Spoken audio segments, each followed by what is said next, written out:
Muy buenas tardes a todos y a todas. Muchas gracias a los que supieron conectar a esta charla, que están dentro del contexto de la creación de un nuevo magíster en gestión de instituciones de salud de la Diego Portales, que es un trabajo conjunto entre las facultades de Medicina y de Administración y Economía. El día de hoy vamos a tener una conversación sobre los hospitales autogestionados, su rol en el presente y lo que debiese ser o esperar para futuro. Para esta instancia, cordialmente han aceptado la invitación de participar el doctor Julio Montt. El doctor Julio Montt es médico cirujano, especialista en pediatría, con una vasta trayectoria en la dirección del Hospital Luis Tisnet. Calculé aproximadamente 19 años siendo director del Hospital Luis Tisnet. También ha sido subsecretario de redes asistenciales, ha sido director de servicios de salud, así que acá el que sabe, sabe. Y por su parte, hemos cordialmente invitado y aceptado a Rubén Llenero, que también es médico cirujano, es especialista en salud pública, tiene un MBA, tiene un Master of Public Health, y es director actualmente del Hospital Doctora Eloísa Díaz de la Florida. Así que, desde ya, muchas gracias por participar. Para nosotros es un gusto, un placer y muy agradecido de contar con ustedes, que en verdad son los que trabajan dirigiendo los establecimientos. Y un poco la idea de esta conversación es iniciar, pensémoslo en simple, para los que no sabemos, ¿no es cierto?, los que sabemos poco, ¿qué es un hospital autogestionado y qué lo diferencia de otro tipo de hospital? Ahí no sé cómo tomamos la palabra, quizá el doctor Julio primero, después Rubén. Yo voy a hacer una pequeña introducción, Perfecto. porque lo que conversamos, Daniela, es que yo soy director de un hospital autogestionado y Rubén no. Entonces, lo interesante es saber si hay diferencias y si estas son significativas, ¿no? Entonces, el hospital autogestionado tiene una serie de facultades y atribuciones que siempre tuvieron las direcciones de servicios de salud y que la delegaban en mayor o en menor cantidad a los hospitales, ¿no? Y la verdad, la cosa que por lo menos la experiencia que yo he tenido es que he sido director de otros hospitales, fui director de servicios, y una de las cosas que nosotros hicimos siendo director de servicios hace muchísimos años atrás fue dar una amplia delegación de facultades y atribuciones, porque te lo permite la ley, ¿ah? A través del artículo 41 de la Ley Orgánica de la Contraloría General de la República, de la Administración del Estado. Por tanto, la experiencia que yo tengo es facultades y atribuciones que se hicieron antes de que hubiera la ley de hospitales autogestionados y la continuidad con la ley de hospitales autogestionados.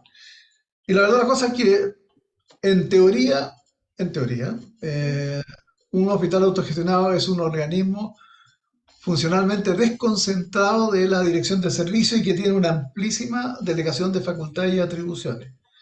Pero sigue siendo un organismo perteneciente al servicio y perteneciente a la red. Y la verdad las cosas es que yo creo que entrar en el detalle de lo que son las facultades y atribuciones no tiene sentido. Es preferible que a lo mejor Rubén pueda expresar qué es lo que puede hacer y qué es lo que no puede hacer en contraposición contra lo que un director de hospital autogestionado puede hacer. Así que, Súper. Rubén. Sí, bueno, un saludo a todos los que están participando. Gracias por la invitación, porque siempre es interesante discutir, además de compartir con el doctor Montt, que efectivamente sabe mucho y nos ha formado muchos, esta diferencia o qué significa la autogestión en el día de hoy, y cuando estamos hablando de cómo modernizamos el Estado, cómo se descentraliza, cómo el Estado prestador, en este caso de servicios de salud, se prepara para responder a las tremendas necesidades que tiene el sector el día de hoy. Ya las tenía pre-pandemia, post-pandemia ya está desatado esto.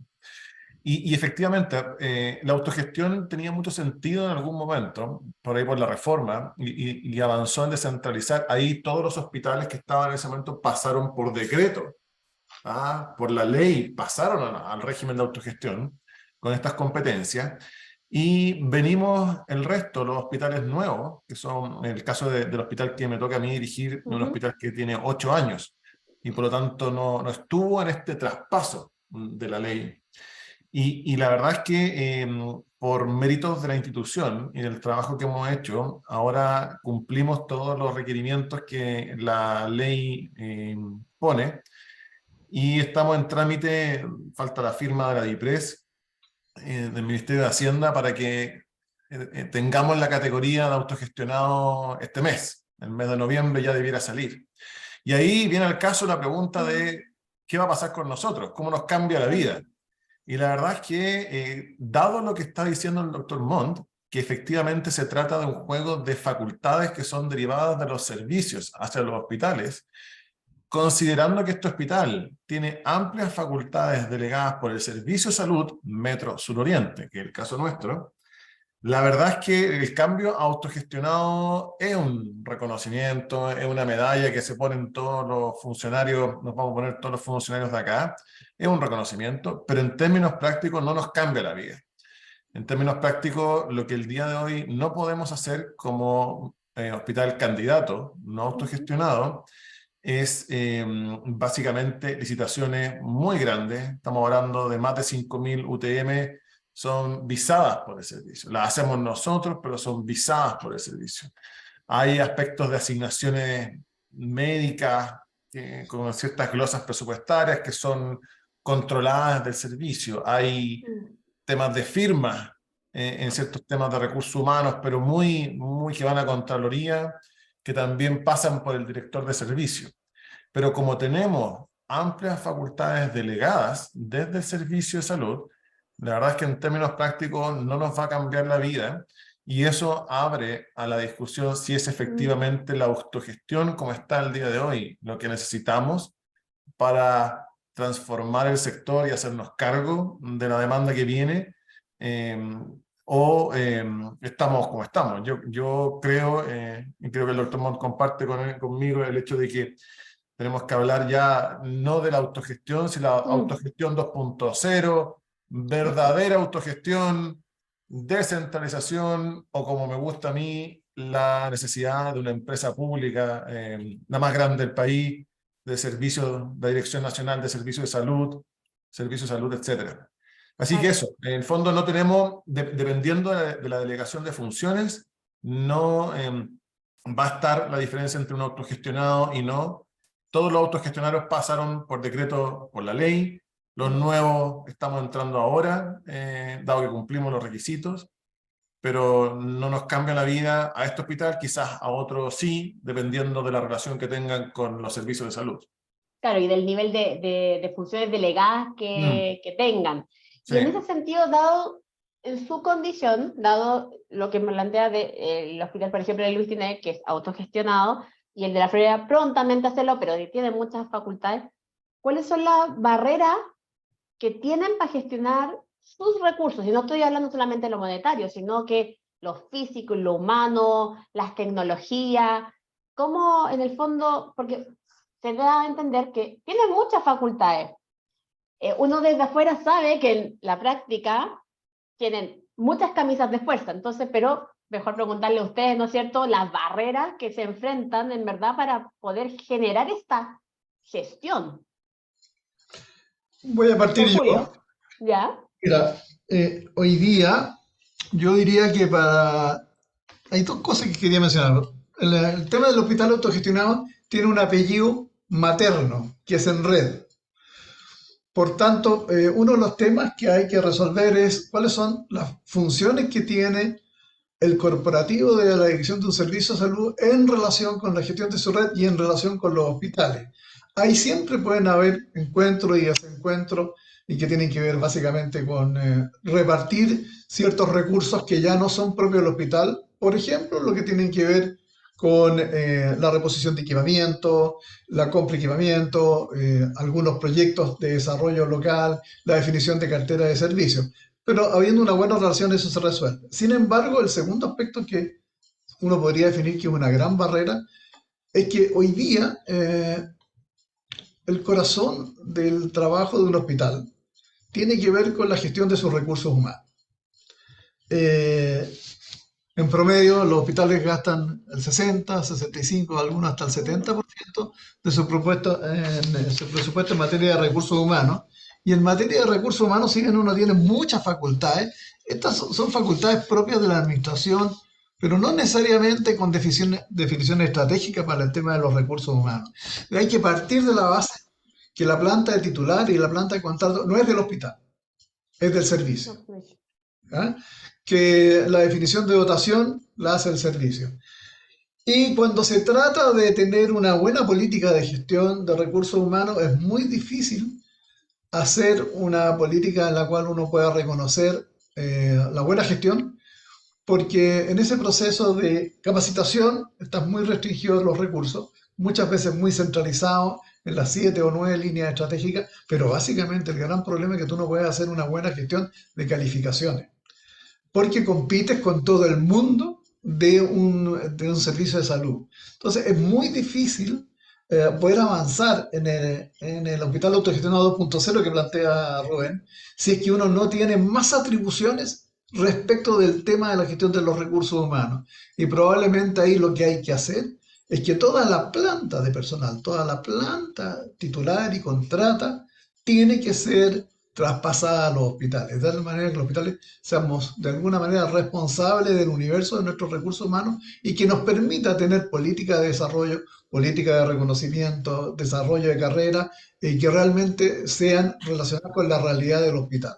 Eso yo diría que es uno de los grandes temas que está pendiente hoy día en la administración de los hospitales autogestionados, si quisiéramos avanzar un poco más en ese tema en particular. Recursos humanos. Y lo otro, por supuesto, tener cierto grado de flexibilidad a la hora, usted me lo mencionaba, el famoso subtítulo 29, no solamente tiene que ver con la famosa circular 33 para reponer equipo, sino también muchas veces necesidad de tener que comprar equipo porque en realidad si hay algo que va cambiando permanentemente es el cambio tecnológico. Y ahí pasamos a la gran limitante. En el siglo XXI, el desarrollo de la tecnología de la información y las comunicaciones es esencial en la gestión de un hospital, en función de los intereses de los pacientes, en términos del registro, de la seguridad, la continuidad de la atención.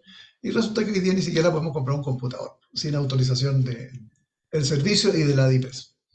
Esos son, de alguna forma, dos ejemplos de restricciones, pero siendo la más estratégica de todas, la definición respecto de que los recursos humanos tienen que ser de los hospitales y no de los servicios. Y los servicios, revisar su rol, que ya no son administradores de hospitales. Ellos tienen que tener un rol más bien corporativo y focalizarse en pleno en lo que significa la gestión de la población a cargo, y no necesariamente en los hospitales.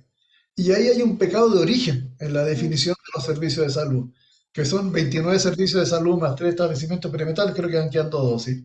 Los servicios de salud que se crearon en el 78 se crearon hospitalocéntrico. La definición de los servicios de salud fue en relación al hospital base. Y a pesar de la reforma del 2005, todavía seguimos pensando en eso. Y además a los directores de servicios de salud, me tocó hacer, te siguen exigiendo en función de los grandes acorazados que se demoran en moverse y que son el origen del gran gasto cuando no la gran deuda.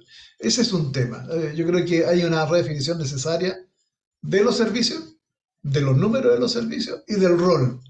Pero los hospitales tienen que ser más autónomos y más autosuficientes en el desarrollo que tiene que ver con los recursos humanos.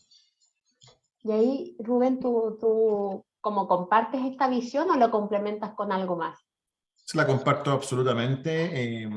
Yo tengo fama de ser aún más vehemente que el doctor Montt y profundizaría aún más. El día de hoy, no nos olvidemos que el día de hoy pertenecemos, hoy día como aparato público pertenecemos directamente del nivel político. Y eso no hay que tener miedo a decirlo. El día de hoy no somos una empresa pública, sino que estamos dentro de la Subsecretaría de Redes Asistenciales y con eso no tenemos una visión estratégica más allá que los gobiernos que asumen y tenemos una dependencia, si bien directa de los servicios de salud, en el caso nuestro, también desde las autoridades políticas. Y eso no permite una visión de largo plazo que va cambiando y que requiere un sector como este. En temas de recursos humanos, en el día de hoy es evidente. La verdad es que la posición nuestra es una posición bastante compleja en términos de que estamos entre el nivel corporativo, como dice el doctor Montt, y también los usuarios, que hoy día estas organizaciones no están de frente a la ciudadanía. Hoy día básicamente estamos tratando de administrar con las cortapisas que tenemos y respondiendo ante lo que tenemos. No hay desarrollo de carrera. El día de hoy nosotros tenemos funcionarios que trabajan, que atienden a un mismo paciente con diferentes sueldos. Y no podemos hacer una política o una estructura de sueldos acorde porque tenemos trancada la posibilidad de cambiar los grados de nuestros funcionarios, los sueldos en términos prácticos. Eso es un gran alivio, honestamente, porque si no tendríamos una fila, si tuviéramos esa facultad, tendríamos una fila de gente aquí pidiéndonos aumento de sueldo y quizás qué interés corporativo detrás presionándonos, como hay muchos. Pero por otro lado, evidentemente que nos impide y nos da la anomalía de que una persona que entró, que no tenía experiencia, porque en el fondo la contratamos recién salido y el DFL le hizo un grado 15, está al lado de otra persona que está con un grado mayor, o sea que gana más sueldo, y no hay movilidad. Esta idea de tener estructuras de sueldo, donde la persona que ingresa a una función gane lo mismo, si es hombre, mujer, si tiene la experiencia necesaria para hacer el cargo, etcétera, para tomar ese rol, no depende. Nosotros estamos trabajando con grado objetivo y vaya que cuesta y tenemos que hacer la movilidad interna y el desarrollo no existe. Por otro lado, yo agrego, saliendo de la profunda discusión de la gestión de personas, que eso es clave, efectivamente, el tema financiero. El día de hoy, en términos financieros, nosotros es importante recalcar que si bien estos últimos años no nos ha faltado un recurso, y eso se nota en el sentido que ya no hablamos de la deuda hospitalaria, se fijan cómo el concepto empezó a disminuir, y la deuda era la diferencia entre lo que gastábamos y lo que nos transferían.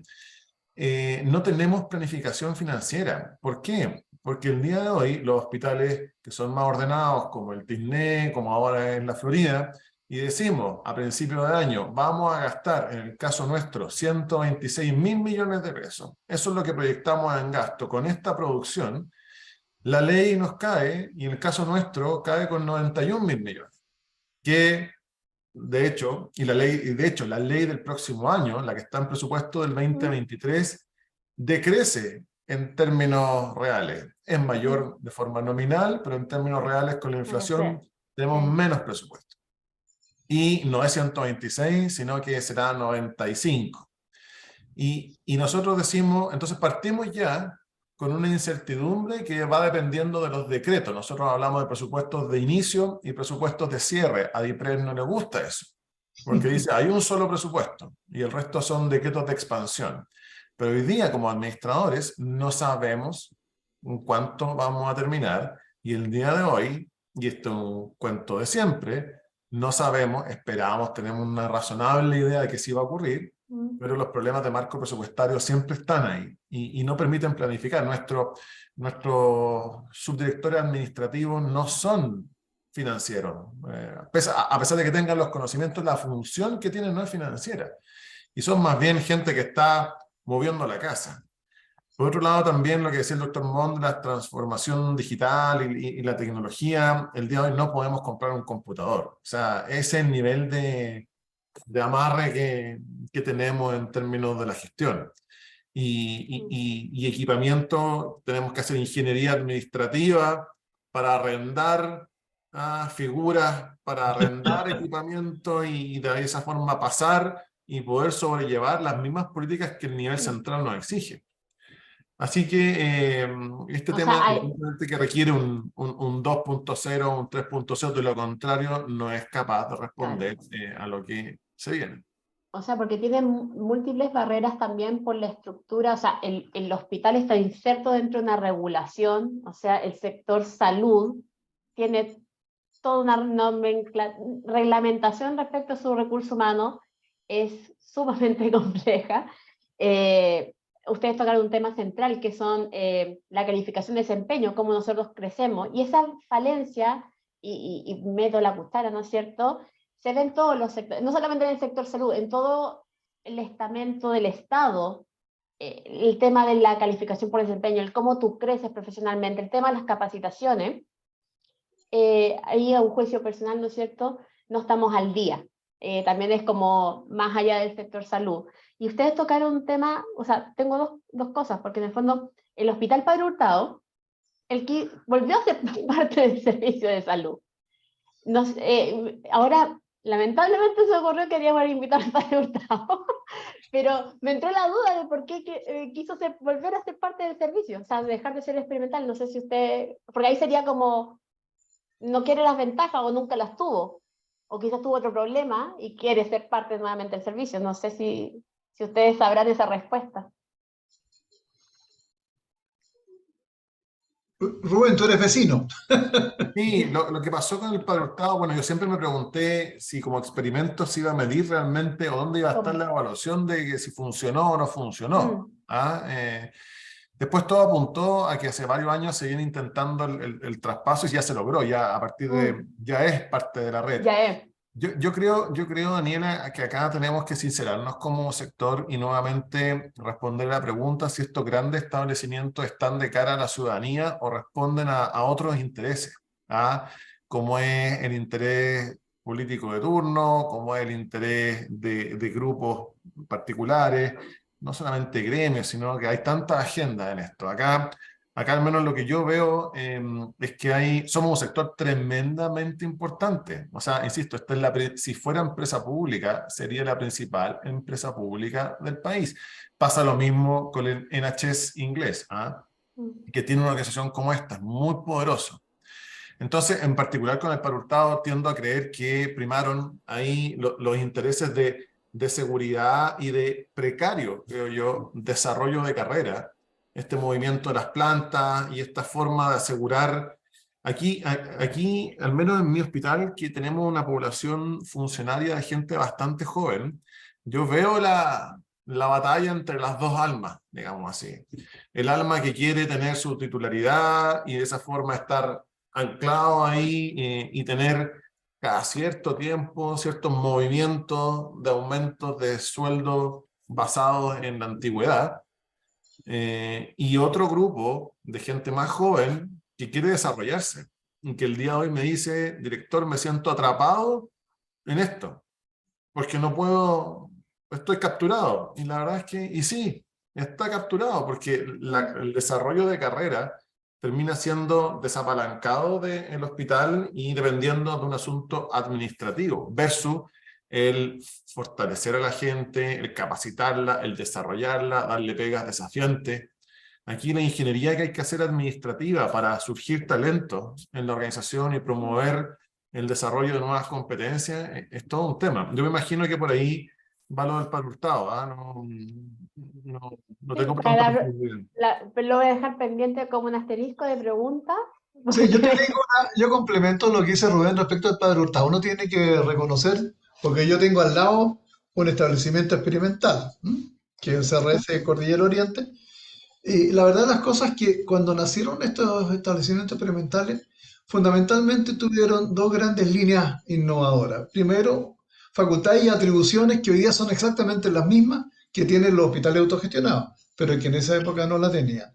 Y lo otro, todo un plan de desarrollo de recursos humanos con su propia normativa, eh, con algo de desarrollo de carrera, pero que en el fondo lo que fue pasando en el tiempo es que como eran chicos a veces se olvidaban de la ley de presupuesto. Entonces muchas veces cuando venían a la hora de actualizar las remuneraciones, la verdad la cosa es que muchas veces terminaron quedando con remuneraciones más bajas que sus pares de los hospitales que pertenecían a la red. Así que yo veo el tema del retorno del Padre Hurtado, mucho lo que dice Rubén, cierta sensación de seguridad, porque lo de experimental daba la idea de cierta precariedad por el tipo de contrato que tenían, pero básicamente era porque ya las facultades y atribuciones eran las mismas, y finalmente así aseguraban también, de alguna manera, tener las mismas ventajas respecto de remuneracionales que tenía el resto del sistema. Claro, y ahí ustedes mencionaron un tema no menor de la restricción financiera del marco presupuestario. El hospital autogestionado, ¿cuál es el rol que tiene en su proceso de definición del marco? ¿Tiene alguna injerencia con el servicio de salud?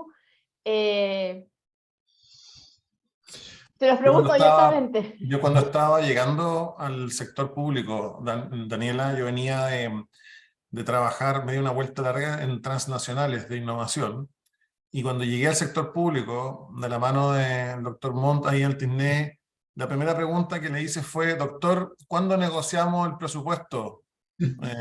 Porque uno viene acostumbrado a negociar presupuesto en relación a ciertas metas de venta, de servicios, de actividad, etcétera. Y uno pide más, a cambio compromete más, y a uno le quieren recortar, y uno negocia bajar las metas, etcétera.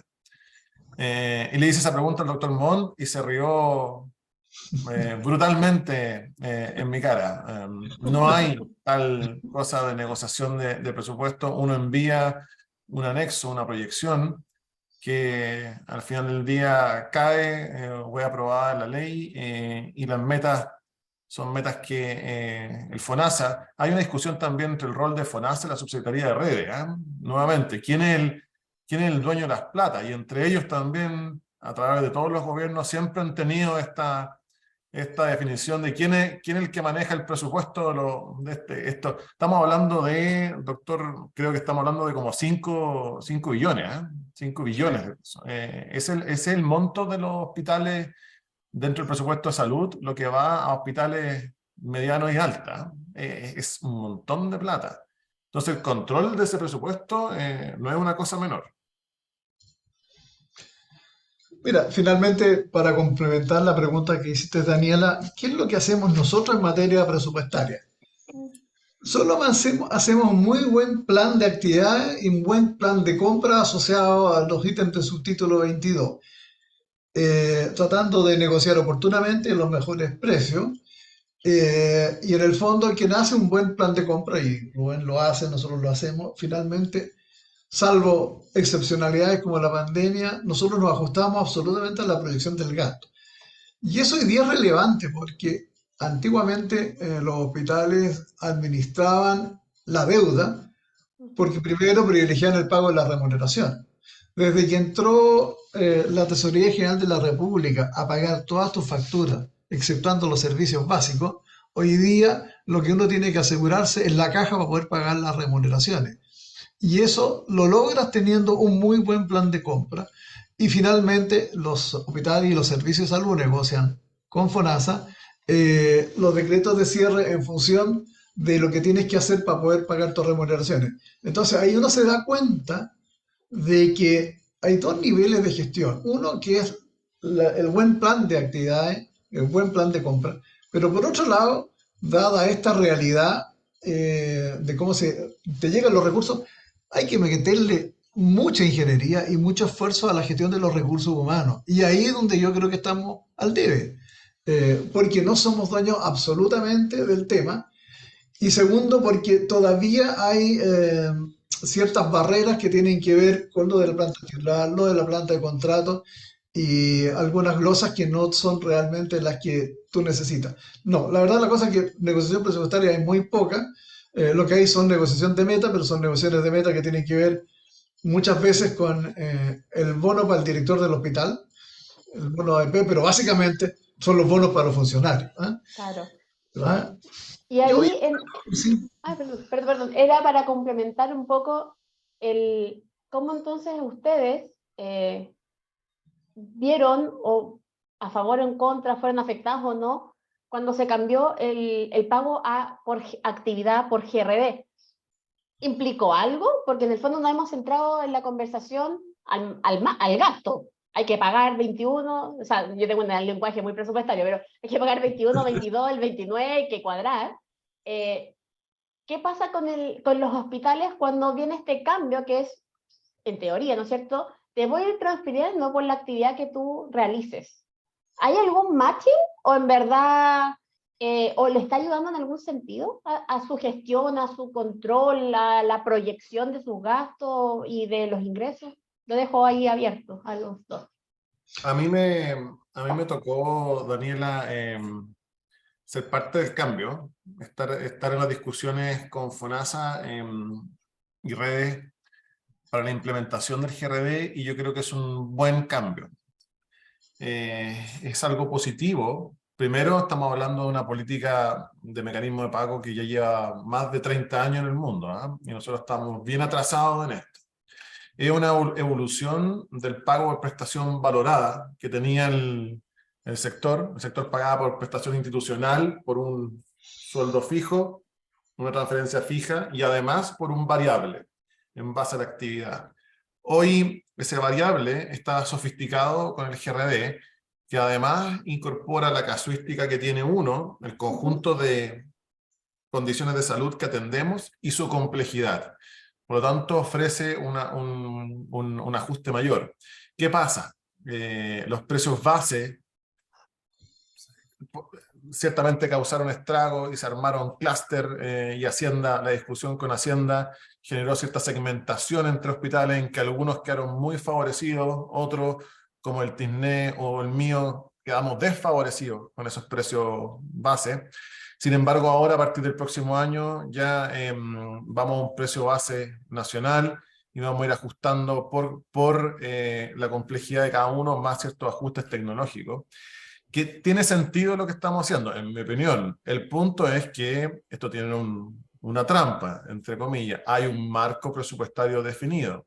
Si nosotros sacamos toda la lista de espera que tenemos los hospitales, quebramos el sector.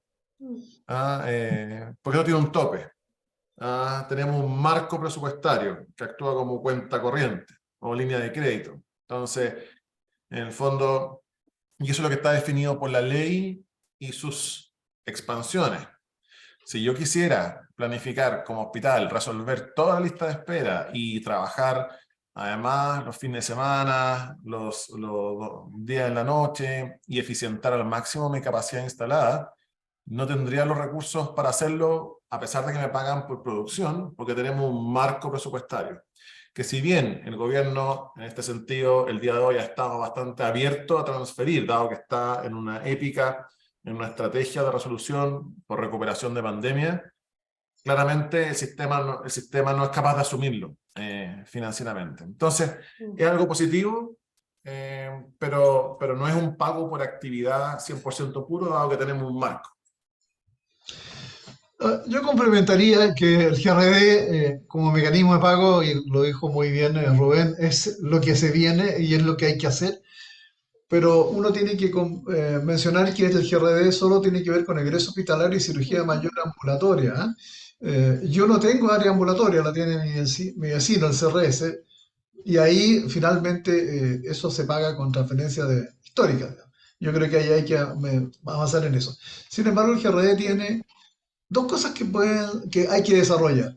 En primer lugar, es aparte de ser un mecanismo de pago, también es un mecanismo generador de índices y indicadores clínicos que te hablan de la mayor o menor eficiencia de los hospitales. Y ahí es donde hay un tremendo trabajo que nosotros estamos haciendo. No ha sido fácil de transmitir el significado de esos indicadores a los equipos clínicos y hacerles ver, porque hablarle de plata a los jefes de servicios clínicos, lo que le importa a ellos es que haya plata para los sueldos y haya plata para pagar los medicamentos, los insumos. Pero mencionarles cuáles son los resultados de esos indicadores clínicos a nosotros nos ha dado muy buenos resultados porque la gente ya entendió que esos indicadores tienen que ver con la mayor eficiencia de los recursos que uno dispone. Y lo otro que tiene que ver con el GRD y que más adelante va a tener que haber algún tipo de incentivo a los resultados. Porque hoy día, por ejemplo, hay hospitales que pueden tener índices funcionales sobre 1 y le van a pagar un muy buen clúster, y aquellos hospitales que tienen índices funcionales bajo 1, que es un resultado de buena gestión, no tienen ningún incentivo. Así que yo creo que uno debería meterle al GRD un mecanismo de pago de incentivo por buena gestión que salen de los mismos resultados del GRD. Y de esa forma haces una retroalimentación al sistema, porque en el fondo el GRD es un mecanismo que genera incentivos, por lo tanto tienes que dar las atribuciones para que eso se genere.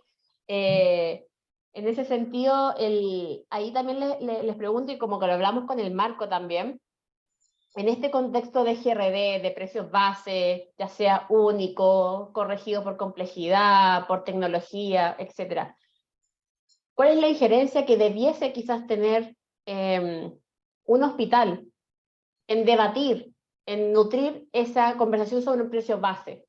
En el sentido, bueno, acá ¿no es cierto? Todos lo saben, yo trabajé muchos años en la dirección de presupuesto y trabajé en GRE también. Y ahí el tema es cómo ese precio va siendo representativo de los costos del sistema. No sé, ahí hago una pregunta abierta, ¿no es cierto?, a la conversación de cuál debiese ser el rol desde el hospital, ¿no es cierto?, que es el que toma este precio al final de cuentas. Don Julio. Sí, porque parece que don Rubén se subió a la moto y después se va a conectar. Pero aquí Después se estoy, aquí estoy. conecta. No, sí, aquí estoy. Ya. Le paso la palabra a Rubén. Ya. Bueno, el día de hoy, el sueño de todo hospital grande como este es contar con la cuenta paciente. El día de hoy tuvimos de visita a la ministra y al director de FONASA, que venían a celebrar o a básicamente dar cuenta de los 2 meses de implementación del copago cero. Y ahí la pregunta es, y yo traté de responder, es ¿cuánto significa para una persona en términos de su eliminación del copago, un FONASA C y D? Y claro, cuando uno lo contrasta con el arancel institucional, uno ve que una cirugía de apéndice, el copago FONASA D, el copago que el 20% sobre los 200.000 pesos, es como 20.000 pesos, que un parto cesárea son como 50.000 pesos de copago para un FONASA D, o eran, pero eso es sobre el arancel, eso no es sobre los costos. Así es. Y la capacidad, este hospital, por ejemplo, el mío, es un hospital carísimo, dado que tiene un sistema concesionado, tiene un overhead muy grande de personas. Los costos por egreso que nosotros hemos estimado acá son casi 4 millones de pesos, el costo promedio de egreso. Promedio. Pero la sofisticación de los sistemas de PERC para poder llegar a cuenta paciente son un desafío, sobre todo cuando, nuevamente, acá tenemos un gran problema a la hora de definir y alocar nuestros recursos humanos, porque tal como decía el doctor Mond, nos cuesta mucho mover a la gente. Nosotros tenemos buena dotación en términos de personal clínico, pero tenemos muy mala dotación en términos de personal de soporte, de administración, de gestión. Ustedes saben que tengo una persona profesional contratada y el resto a honorarios para todo el sistema de abastecimiento que mueve particularmente 35.000 millones de pesos al año. Y yo lo que debiera hacer es tomar de esas personas, tomar cargos clínicos y fortalecer las áreas de gestión, que en las clínicas probablemente hacen ese trabajo 10 personas o 20 personas, y mover eso es todo un desafío. No creamos cargos en los hospitales. La contratación a honorario es ya un contrato de segunda clase y además se termina el 31 de diciembre, por lo que sabemos, de acuerdo a Contraloría. Entonces, tener una cuenta paciente que dé cuenta de los costos y pueda decirnos esta persona, hoy día una persona en UCI que salió en el punto de prensa 9 meses en la UCI, una persona joven con enfermedad neurológica, básicamente tiene que haber tenido un copago de 10, 15 millones, pero no lo sabemos bien. Entonces hay un desafío y pasa también por entender que estas organizaciones no son 100% clínicas. El lobby médico, profesional no médico, ha sido muy sostenido mucho tiempo y estas organizaciones, en mi opinión, están hipertrofiadas de su punto de vista clínico y han dejado de lado o no han entendido. Quizás sea, doctor Mond, porque muchos directivos han sido médicos y no han entendido la importancia, siendo, los dos somos médicos, pero somos médicos distintos, creo yo. Como No han nos dijo entendido nuestro amigo Taza, somos bichos raros. exacto, no han entendido la importancia de dar un andamiaje administrativo y de gestión sólido, y por eso tenemos tantos escándalos de repente en estas grandes instituciones, porque son monstruos acorazados, como dice el doctor Mond, de 5.000 personas, de 200.000 millones de pesos de presupuesto al año. O sea, aquí debiera estar la mejor gestión de todas partes y no están muy bien puestos los incentivos para estar acá. Claro. No sé, doctor Julio, si quiere complementar algo respecto a como estamos hablando de la gestión sin sincerar los costos, es difícil. Sí, bueno, todos tenemos sistemas de costos. Evidentemente, no voy a hacerme propaganda, pero yo tengo casi la mitad de los costos que el Hospital de la Florida, pero por varias razones. ¿Ah? Primero, yo tengo un componente muy importante del área obstétrica que tiene un costo de producción bastante menor que prestaciones más complejas. Si algo que quería se me fue en el tema de las barreras del hospital autogestionado 2.0 y que tiene que ver con el planteamiento que hizo Rubén respecto del horizonte de gestión. La verdad las cosas es que cuando uno va mirando hospitales con buenos resultados y hospitales no con tan buenos resultados, uno de los factores comunes es la continuidad de la gestión. Y ese tema, cuando tú tienes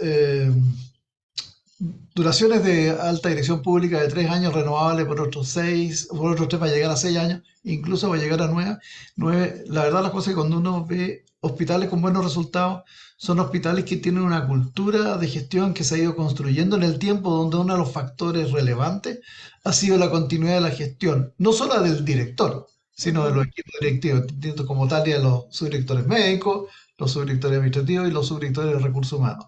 Y probablemente el gran desafío para los hospitales autogestionados y para el sistema es lograr continuidad en la gestión. Y ese tema no siempre se asegura por los cambios cada 4 años.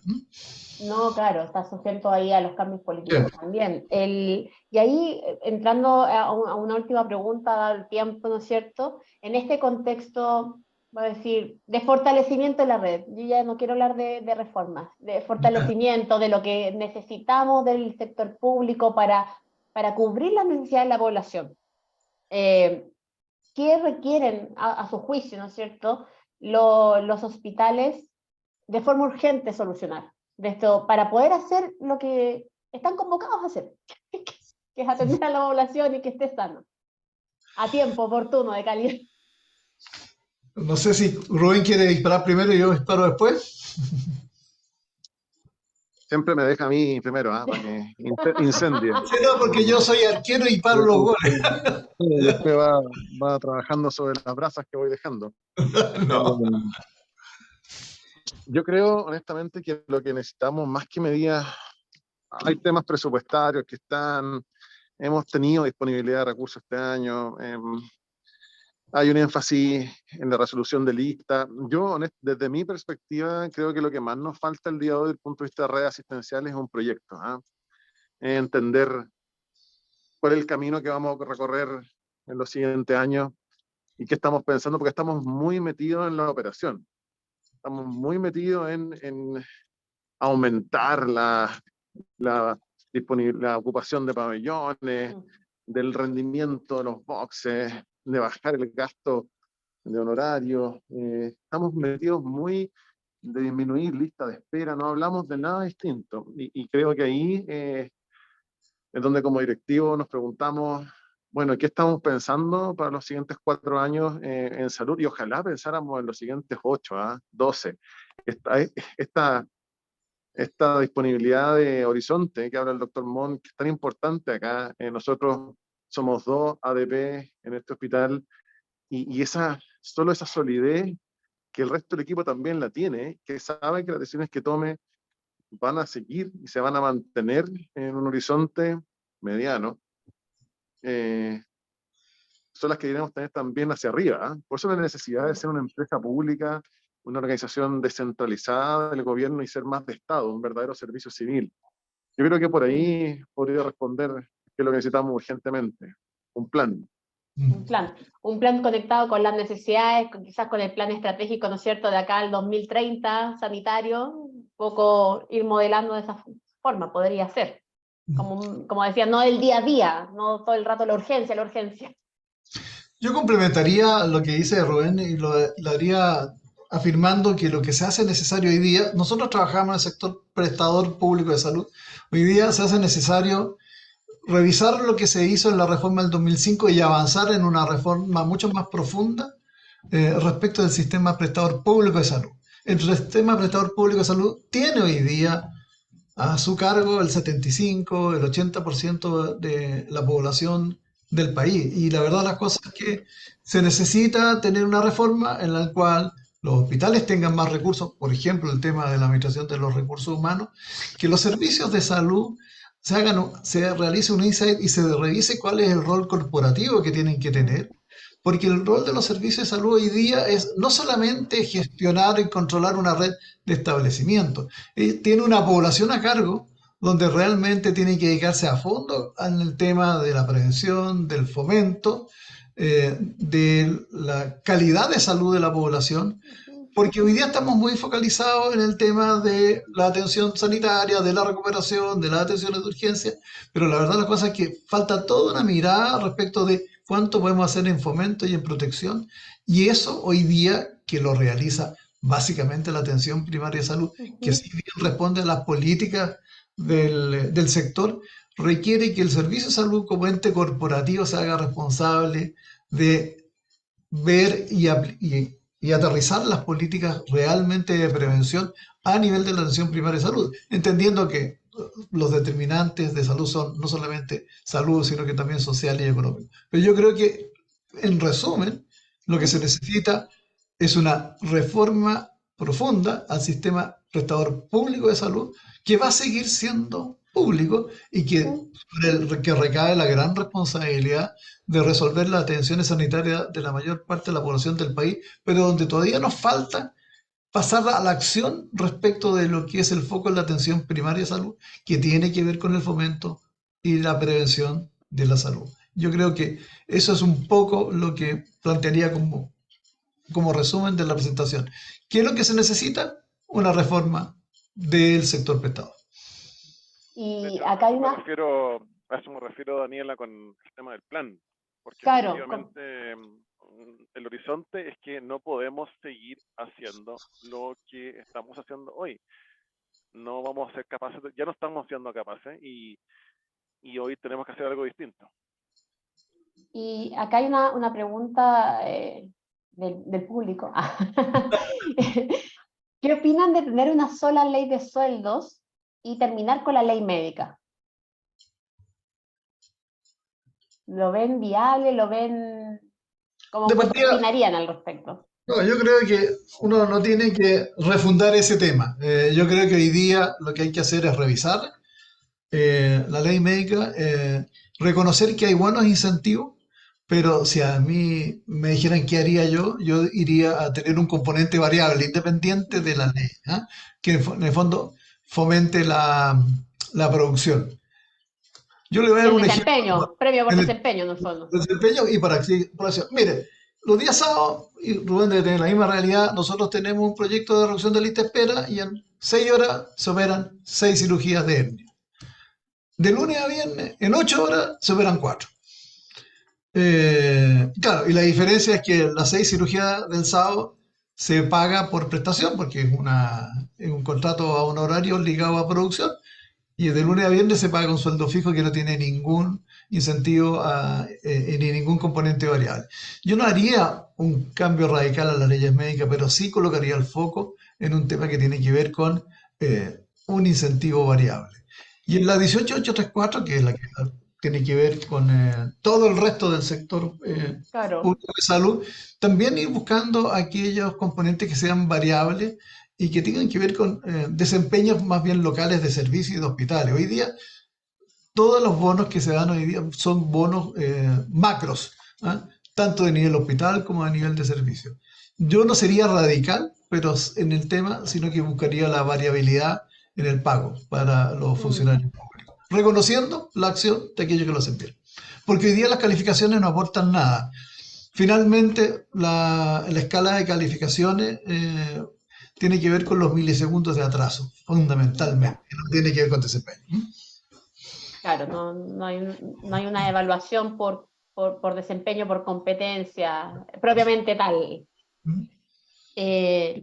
No sé, para ir cerrando también y por el tiempo, no sé si ¿Alguna última reflexión de su parte? ¿Una sugerencia para los que están pensando, ¿no es cierto?, en la reforma, que en el fondo, ¿dónde partir? Porque en el fondo nos queda súper claro como el diagnóstico, como lo que decían, es como lo que estamos haciendo tal cual lo estamos haciendo, ya no da para más. Es como el momento es ahora. No sé, ¿alguna reflexión de cierre que quieran compartir con nosotros? Yo creo que cualquiera que esté interesado en hacer gestión del sector público de salud sea bienvenido y decirle que esta es una tarea desafiante. Tiene muchas retribuciones, tiene sus momentos ingratos, pero la verdad las cosas que al final del día el aporte que uno puede hacer en todos los niveles de la organización pública finalmente tiene un cliente favorecido que es nuestro paciente. Y la verdad la cosa que yo creo que ese es el gran desafío. El gran desafío es trabajar para la gran mayoría de la población de Chile que tiene como única alternativa de acceso a prestaciones de salud en el sector público de salud. Así que hacer la pega ahí en cualquier nivel, tratante, de gestión, director, qué sé yo, es un gran desafío y la verdad las cosas es que yo creo que hay mucha gente que pudiera realmente interesarse en el tema. Y que sean bienvenidos. No sé Por si mi Rubén, parte, ¿sí eso? sí, por mi parte, Daniela, creo que la formación de capacidades en gestión es muy importante para el sector el día de hoy. Por eso estos magísteres o los programas que ustedes están dictando son relevantes y ojalá también puedan incorporar fuertes miradas de innovación y cómo hacer las cosas distintas. Nosotros tenemos una fuerte vertical en el hoy día respecto de la experiencia. Nosotros hacemos el desafío al sector de que hablamos mucho como si fuéramos una fábrica. Nosotros hablamos de producción, de eficiencia, términos que son muy de producción en serie. Los pacientes del día de hoy, los usuarios en general, no son una producción en serie, sino cada uno co-construye la experiencia que vive no solamente adentro del hospital, sino que antes de entrar a él y mucho después. A partir de eso, desarrollamos iniciativas como el Contact Center, que aumentamos la contactabilidad del hospital tremendamente. Estamos levantando todo en Internet porque creemos que los pacientes no tienen que venir al hospital a buscar su interconsulta, a buscar sus documentos. Estamos despachando más de 15.000 recetas a domicilio y queremos despacharlas todas porque no tienen por qué venir al hospital a buscar su medicamento. Y estamos construyendo el nuevo sistema de gestión clínica digital que si nos resulta, vamos a eliminar las ventanillas del hospital el próximo año. Porque las ventanillas representan el cortocircuito que hay en el viaje del paciente. Entonces también creo que son muy importantes y esta mirada del sector es relevante, porque si seguimos pensando que somos una fábrica, al final del día la insatisfacción de la gente va a seguir siempre presente. Así que esas competencias es importante que las cultiven, las desarrollen, porque es lo que el sector necesita. Desde ya, 1.000.000 de gracias. Efectivamente, la invitación es muy agradecida también de sus palabras. Los cambios los podemos hacer de distintos niveles, de distintas profesiones. Acá nuestros dos panelistas son médicos, ¿no es cierto?, gestores, pero todos tenemos algo que aportar acá desde la visión de la economía, desde la sociología, ¿no es cierto?, niveles técnicos, y por lo tanto la invitación está a tratar de derribar esas barreras y promover el cambio. Eso que creo que es como una síntesis, una sugerencia derivada de lo que conversaron, que un poco es creer que sí se puede hacer en vez de seguir esperando que alguien más solucione los problemas, ¿no es cierto? Desde ya, muchas gracias a ambos por esta conversación, fue muy agradable también para mí, aprendí muchísimo y espero que participen nuevamente quizás en otra convocatoria. Muchas gracias, doctor Julio, y muchas gracias, Rubén. Muchas gracias por la invitación, Daniel. Okay. Muchas gracias. Vale, Estén muy bien. Chao. Chao, hasta luego.